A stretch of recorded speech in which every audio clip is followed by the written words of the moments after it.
Hello friends, welcome to study with Mayank. मैं हूं आपका मयंक और आज ला रहा हूं मैं आपके लिए एनसीईआरटी इकोनॉमिक्स क्लास 12 से।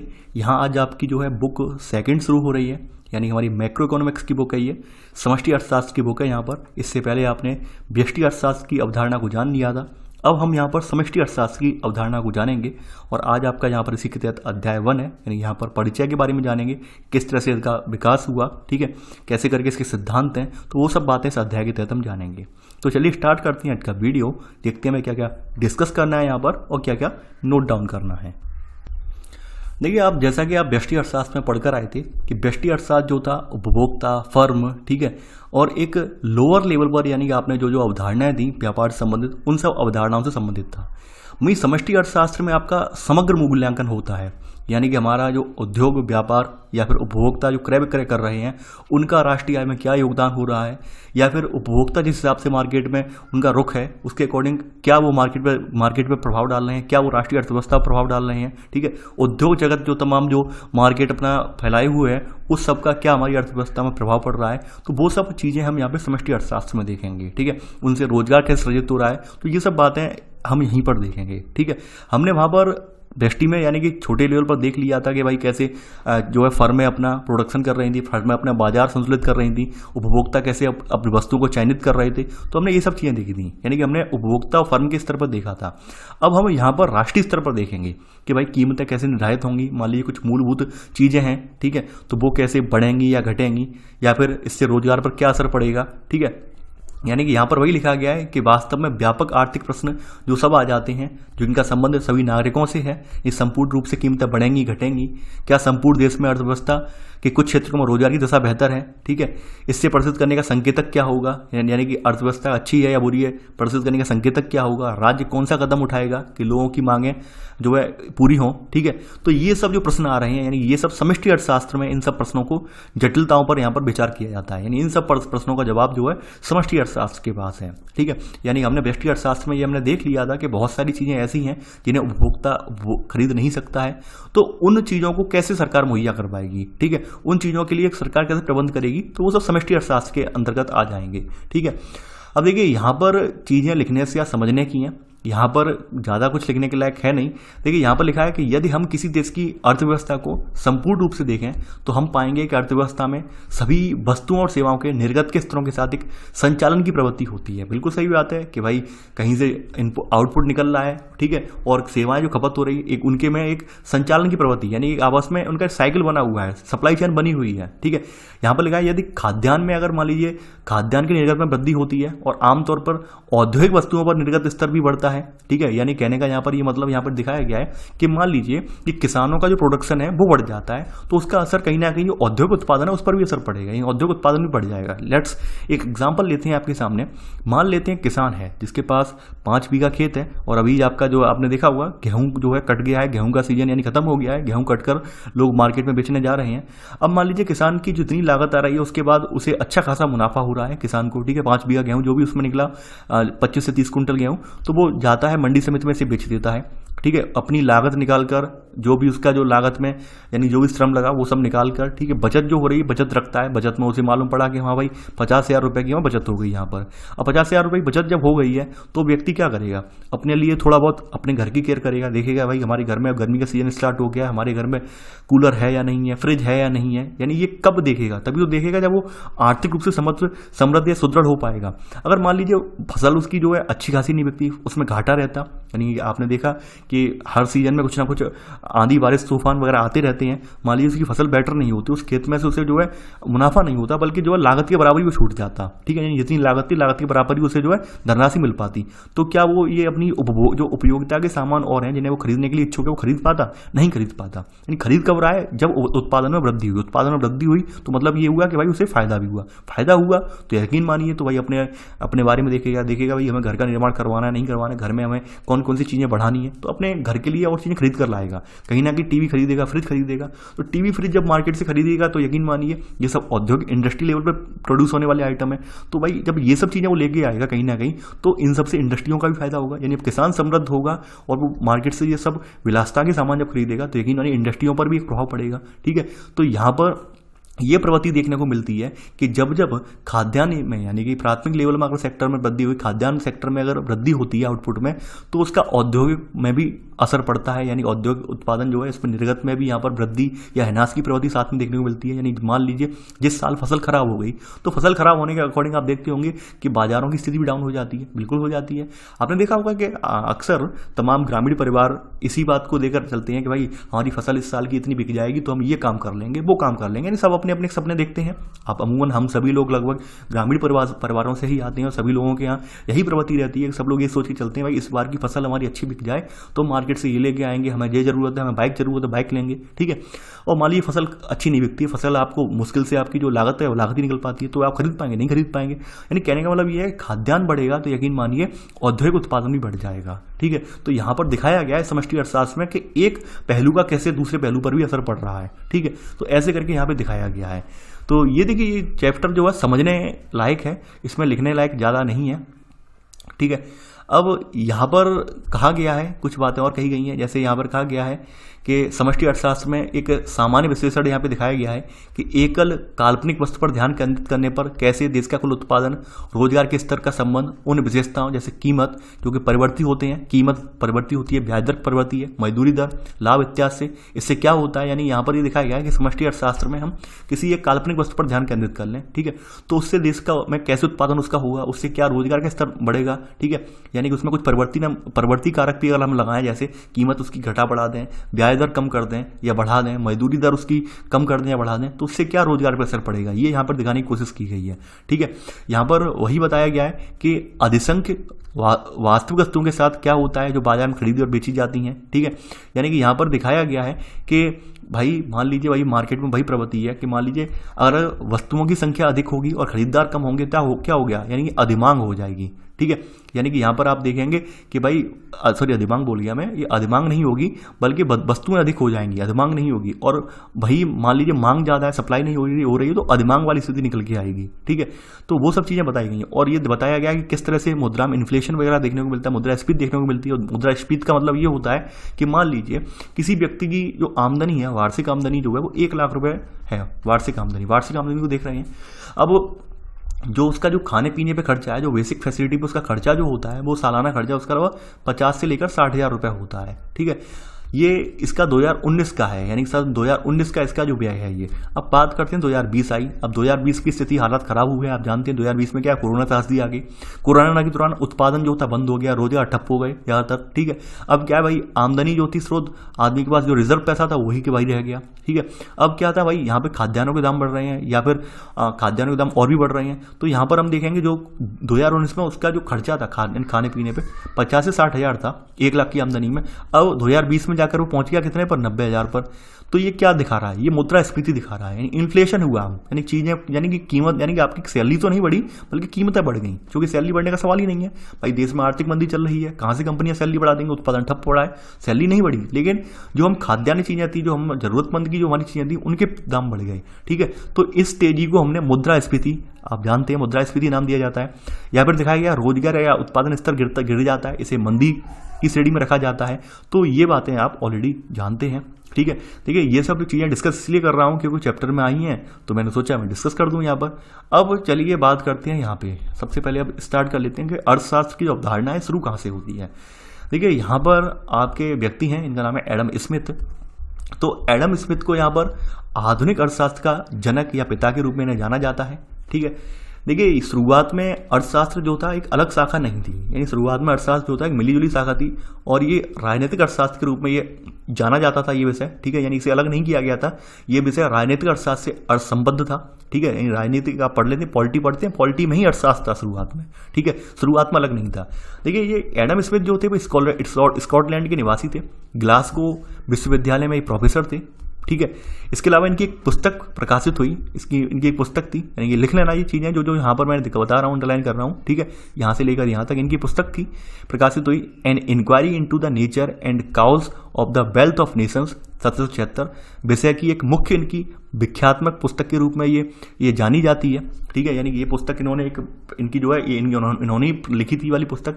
देखिए यहाँ एक पुस्तक में एक चीज़ का जिक्र किया गया, चीज़ का जिक्र ये है कि इनमें इन्होंने 3 नाम लिए हैं, कसाई, यानी कसाई का मतलब बूचर, जिसे हम जो है जानवरों को काटने वाला, आपने देखा होगा मुर्गी बकरी अपने, उन्हें कसाई बोला जाता है जो काटते हैं, ठीक है, बेचते हैं। तो ये चूंकि स्कॉटलैंड के निवासी थे तो आप जानते हैं वहाँ नॉनवेज वगैरह खाया जाता है। किडबक का मतलब होता है शराब उत्पादक, शराब उत्पादन की प्रक्रिया को किण्वन बोलते हैं, ठीक है, किण्वन किडबक, ठीक है, यानी शराब उत्पादक।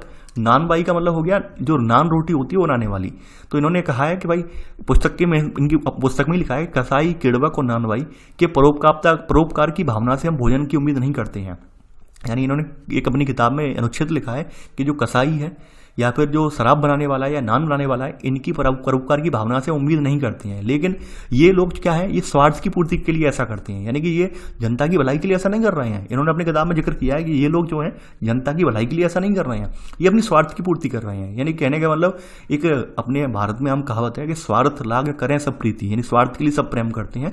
ये कहावत यही यहाँ इन्होंने दिखाने की कोशिश की है, यानी कि इन्होंने थोड़ा अंग्रेजी में दिखाया है और अपने भारत में प्रचलन जो कहावत है आपने देखा होगा, स्वार्थ के लिए सब प्रेम करते हैं, तो वही दिखाया है कि भाई कहीं ना कहीं इनका उद्देश्य छुपा हुआ है, कसाई का, किडबक का, नानवाई का, कि भाई हमें पैसे कमाना है। तो उस चीज को इन्होंने जो है एक अर्थव्यवस्था का नाम दिया है, ठीक है। यानी कि ये लोग आपका पेट भरने के लिए परोपकार नहीं कर रहे हैं, इन्होंने ये कहा है कि ये कहीं ना कहीं अपना, इनका भी एक उद्देश्य निहित है उसमें, ठीक है, नहीं अपनी भी स्वार्थ की पूर्ति कर रहे हैं। इन्होंने ये इसके पुस्तक के अनुच्छेद में एक बात लिखी हुई है, ठीक है।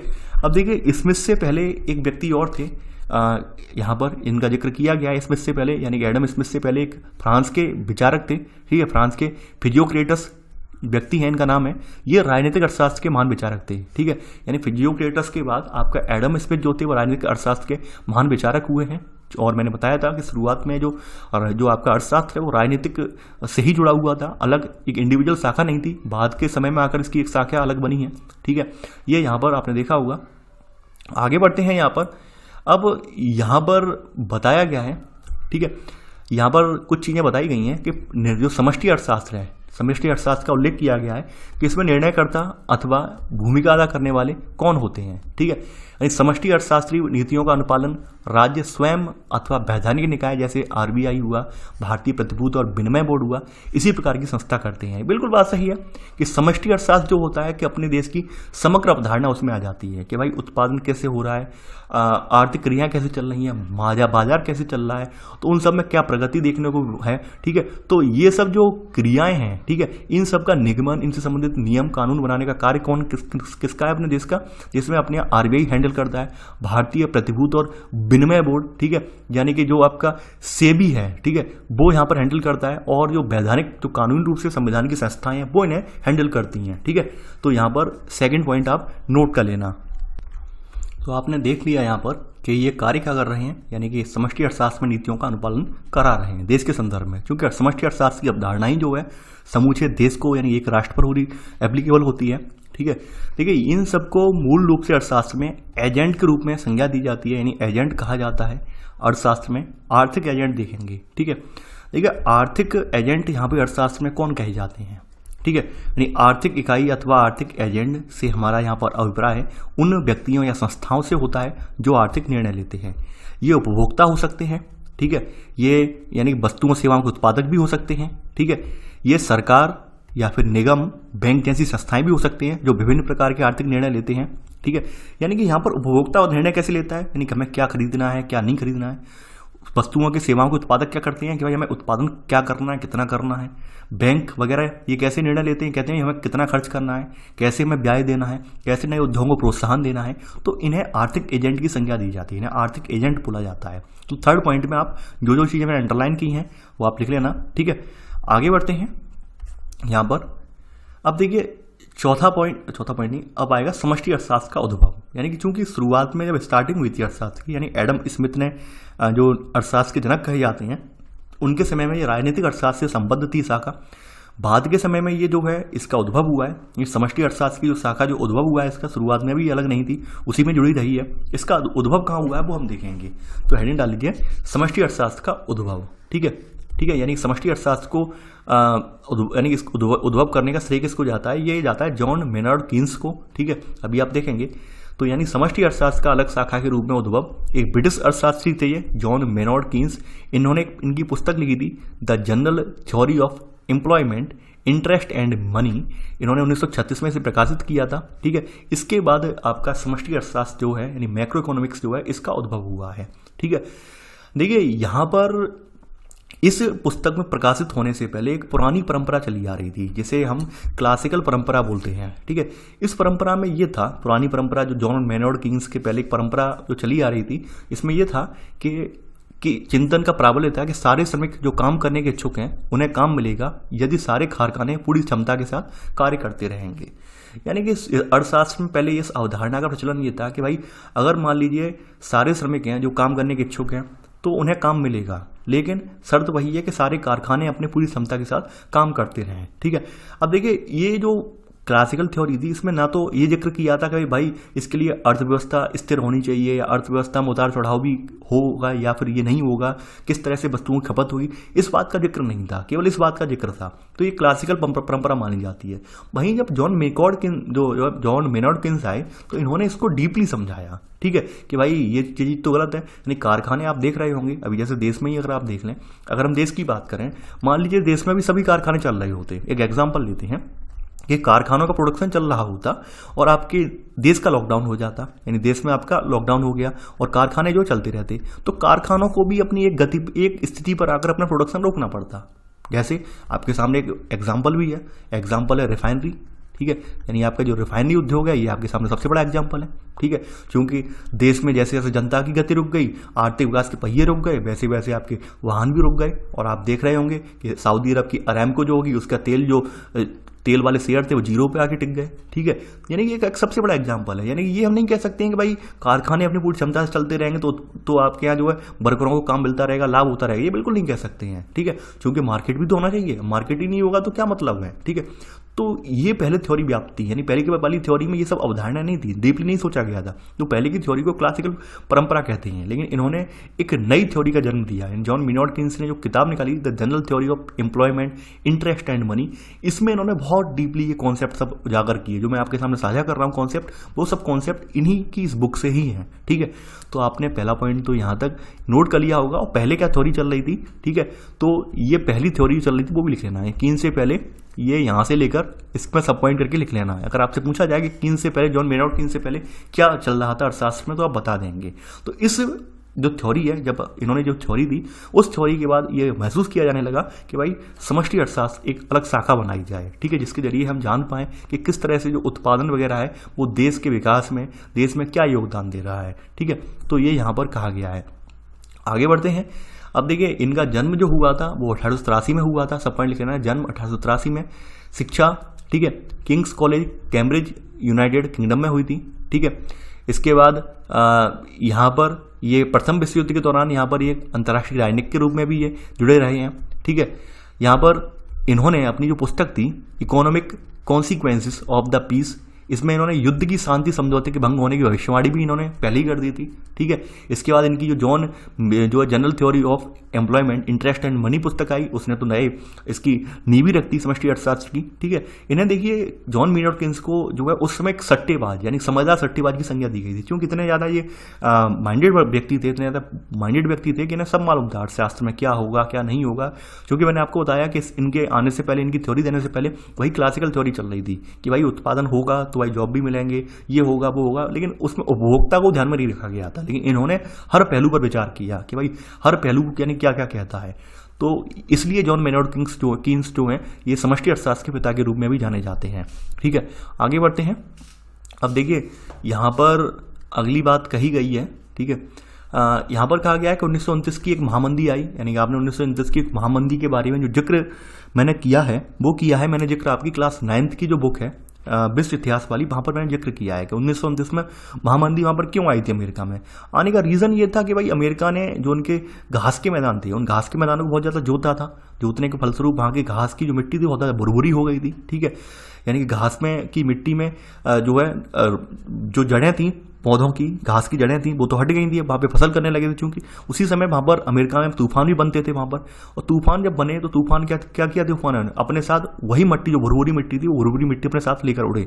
तो उस मिट्टी को लेकर उड़ने से हजारों हजारों बीघा जो फसल वहाँ पे बर्बाद हो गई, और वही जो चीज थी उनकी आर्थिक मंदी का कारण बना। क्योंकि वहाँ पर शुरुआत में उन्होंने हरित क्रांति का बहुत ज़्यादा फायदा उठाया, बहुत ज़्यादा औद्योगिक स्तर पर उत्पादन किया, उत्पादन के फलस्वरूप उनके वहाँ पर पूरा जो इकोसिस्टम था वहाँ का परिवर्तित हो गया, और इसकी वजह से वहाँ बड़े बड़े तूफान आने स्टार्ट हुए। तो वो 1929 की महामंदी की वजह भी बने। ठीक है, हम ये सब बातें पढ़ चुके हैं ऑलरेडी, और मैं यहाँ पर ज़्यादा इसके बारे में फिर से नहीं कहूँगा। ठीक है, यहाँ पर एक स्थिति बताई गई है कि यूएसए में जो 1929 से लेकर 1933 तक जो बेरोजगारी की दर थी वो 3% से लेकर 25% बढ़ गई।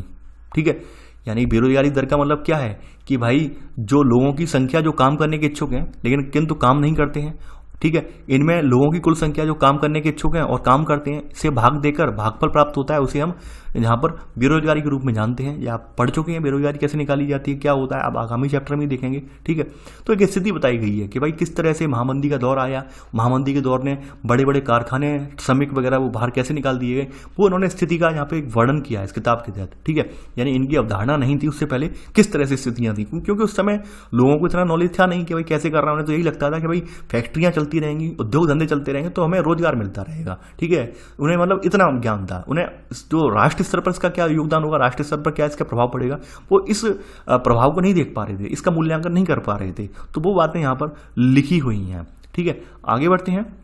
अब देखिए, समष्टि अर्थशास्त्र की वर्तमान पुस्तक का संदर्भ, क्योंकि ये पुस्तक पूरी जो मैं बता रहा हूँ पहला चैप्टर इंट्रोडक्शन ही है, यानी परिचय देना ही है कि क्या करेगी क्या नहीं करेगा, तो वो बस बताना है। आपने जो इंपॉर्टेंट पॉइंट थे वो तो नोट डाउन कर लिए हैं। अब इसमें कुछ ज़्यादा पॉइंट इंपॉर्टेंट नहीं है, केवल यही सब चीज़ों का जिक्र किया गया है कि किस तरह से पूंजी प्रवाह होगा, कैसे यहाँ पर, ठीक है, फर्मों का दायित्व होगा, वही सब बताया गया है यहाँ पर, और कुछ नहीं बताया गया है। यानी यहाँ पर पहली बात तो जान लीजिए, इस पुस्तक के तहत आपको यहाँ पर पूंजीवादी देशों को उठाया गया है। आपके यहाँ की जैसी मिश्रित अर्थव्यवस्था का जिक्र नहीं किया गया है, पूंजीवादी उद्यमियों का जिक्र यहाँ पर किया गया है। पहली बात तो जान लीजिए, पूंजीवादी आप जानते हैं। ठीक है, यानी पूंजीवादी में क्या होता है अर्थव्यवस्था में, आप पहले ही पढ़ चुके हैं। यहाँ पर ये होता है कि भाई हमें जो उत्पादन करना होगा हम उत्पादन करेंगे, जिसकी जेब में दम होगी वो खरीद लेगा। ठीक है, हमें ये नहीं मतलब है कि भाई जो जनता की जरूरतें क्या है, जनता को क्या चाहिए क्या नहीं चाहिए, हमें ये मतलब नहीं है। यानी हम तो अपना उच्च कोटि का उत्पादन करेंगे, जिसकी जेब में दम होगी खरीद लेगा, नहीं तो कोई बात नहीं। वो पूंजीवादी उद्यमी कहलाते हैं। हमारी भारतीय अर्थव्यवस्था जो है यहाँ पर मिश्रित अर्थव्यवस्था है। यहाँ पे पूंजीवाद, ठीक है, समाजवाद, साम्यवाद, इन सबको जगह दी गई है। मिश्रित अर्थव्यवस्था की हमारे यहाँ संज्ञा है। ठीक है, यानी कि हमारे यहाँ जो बेसिक इंफ्रास्ट्रक्चर है, बेसिक आधारभूत सुविधाएं, उनकी पूर्ति के लिए हमारे यहाँ क्या है कि भाई खाद्य सुरक्षा प्रदान की गई है। पीडीएस प्रणाली देखी होगी आपने, पब्लिक डिस्ट्रीब्यूशन सिस्टम, जिसके तहत आप कोरोना लॉकडाउन में गरीबों को अनाज मिल रहा है, चावल मिल रहे हैं, राशन मिल रहा है। ठीक है, तो आपने आपके यहाँ पूरी जो सिस्टम है मिश्रित अर्थव्यवस्था वाला है। जबकि पूंजीवादी देश में ये सब सिस्टम नहीं है, वहाँ पर तो बस सही है कि आपकी जेब में दम है तो आप खरीद लीजिए। ठीक है, ये यहाँ पर है। यानी यहाँ पर कहा गया कि उद्यम में एक या अनेक उद्यमी हो सकते हैं। ठीक है, यानी उद्यम को चलाने के स्वयं पूंजी की पूर्ति करते हैं या पूंजी उधार लेते हैं। ठीक है, इसके अलावा इन्हें पूंजी के यानी प्राकृतिक संसाधनों का भी इस्तेमाल करते हैं। ठीक है, कुछ ये स्थायी पूंजी के रूप में भी इस्तेमाल करते हैं, जैसे भूखंड वगैरह। ठीक है, तो यहाँ पर इन्होंने कहा है कि इन 3 प्रकार के उत्पादन के कारकों, जैसे पूंजी, भूमि, श्रम की सहायता से ये आउटपुट उत्पादन करने के बाद इन्हें बाजार में बेचते हैं, इससे इन्हें मुद्रा की संप्राप्ति होती है। ठीक है, और बाद बाकी जो सारे अधिशेष निकालने के बाद, यानी कि जो इन्होंने श्रम में, पूंजी में खर्च, यानी कि इन्होंने जो भूमि में लगाया है, श्रम लगाया है, उन सब का निकालने के बाद जो इनकी बचत होती है वो इनकी आय होती है, उसका जिक्र किया गया है। ठीक है, वहीं इन्होंने कहा है कि उत्पादन क्षमता में वृद्धि लाने के लिए जो व्यय करते हैं उन्हें उसे हम निवेश व्यय कहते हैं।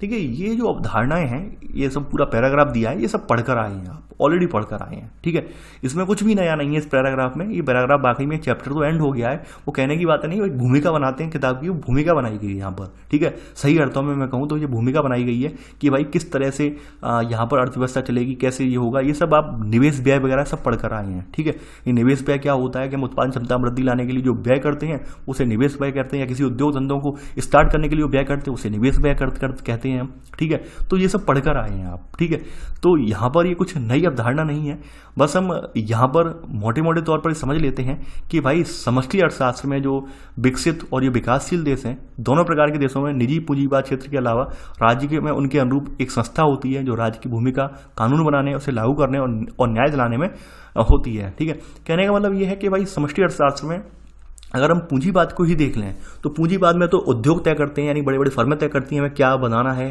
कैसे बेचना है, जबकि मिश्रित अर्थव्यवस्था में ऐसा नहीं होता है। वहाँ पर मिश्रित अर्थव्यवस्था में थोड़ा बहुत हस्तक्षेप सरकार का भी होता है, सरकार भी मैनेज करती है। जैसे आपने देखा होगा, अभी एक एग्जाम्पल देता हूँ कि कोरोना त्रासदी के दौरान कि आपकी बहुत सारी संस्थाएं हैं, जैसे मारुति है आपकी, ठीक है, उसने कहा कि हम पीपीई किट बना कर देंगे।